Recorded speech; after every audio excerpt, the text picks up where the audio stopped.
Hello friends, வச்சம் channel. நீங்கள் அம்பத்தூரில் ஒரு project already எப்போச்சும் white சிமெண்ட்டாக போட்டு க்ளீன் பண்ணாமல் போயிட்டான்னு சொல்லிட்டு எங்களை வந்து போட சொன்னாங்க திரும்ப ஒரு வாட்டி.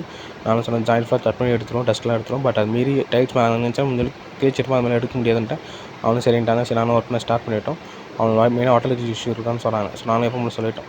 80% ஜாயிண்டாக லீக்கேஜ் வரும், அந்த லீக்கேஜ் தான் நாங்கள் ஒர்க் பண்ணிட்டு இருக்கோம். அது மீறி வந்து நீங்கள் உடச்சி பார்த்தா எடுக்கணும் அப்படின்ட்டு அவங்க சரின்ட்டாங்க. நானும் ஒர்க் பண்ண ஸ்டார்ட் பண்ணிட்டோம். மொத்தம் 9 ப்ராசஸ் பண்ணுறோம்.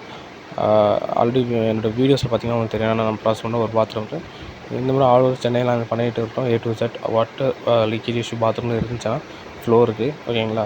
ஸோ சென்னையில் மட்டும் 30 ஸ்கொயர் ஃபீட்டுக்குள்ளே இருந்துச்சுன்னா 3500 இப்போ மெட்டீரியலோட சேர்த்து சார்ஜ் வந்துடும். ப்ரீவியஸாக 3000 வாங்கியிருந்தோம். இப்போ ஏன் எக்ஸஸாக 500 வாங்கணும்னா நாங்கள் எல்லா கார்னரும் இப்போ ஸ்லோப் மாதிரி வைக்க ஆரம்பிச்சிட்டோம் ஓகேங்களா. இப்போ மெட்டீரியல் அதுக்கு எனக்கு 1/2 kg பிடிக்கும். ஒரு 30 ஸ்கொயர் ஃபீட் பாத்ரூமுக்கு எக்ஸஸாக 1/2 kg பிடிக்கிறதுனால 3500 500 எக்ஸ்ட்ரா போட்டு 3500 போட்டிருக்கேன். ஏன்னா ஸ்டார்டிங் நான் ஸ்லோப்பில் வைக்கிறது கார்னர் இப்போ வைக்க ஆரம்பிச்சிட்டேன். எதுக்குன்னா தண்ணி பூச்சா ரிட்டன் வர மாதிரி எல்லா கார்னரும் வச்சிருக்கேன். ஸோ லீக்கேஜ் இஷ்யூ கண்டிப்பாக கார்னரில் தான் நிறையா இருக்கும்.